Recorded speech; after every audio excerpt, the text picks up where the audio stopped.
লা ইলাহা ইল্লা আনতা, ও আল্লাহ আপনি ছাড়া কোনো ইলাহ নাই, উপাস্য নাই। একথা বললে আর আল্লাহ বড্ড খুশি হয়ে যায়। সুবহানাল্লাহ পড়েন।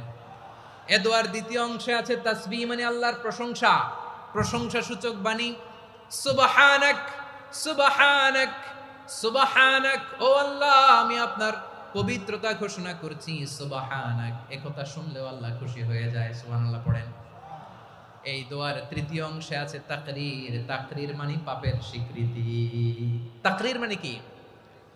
তাকরীর মানে পাপের স্বীকৃতি। এই দোয়ার তৃতীয় অংশে আছে ইন্নী কুনতু মিনাল যালিমিন, ও আল্লাহ আমি জালিমদের অন্তর্ভুক্ত। আল্লাহ, আল্লাহ আমি জালেম, আল্লাহ আমি ভুল করেছি, অন্যায় করেছি, আল্লাহ আমি জালেমদের অন্তর্ভুক্ত। এই পাপের স্বীকৃতি, অ্যাকনোলেজমেন্ট আল্লাহ বড্ড পছন্দ করে।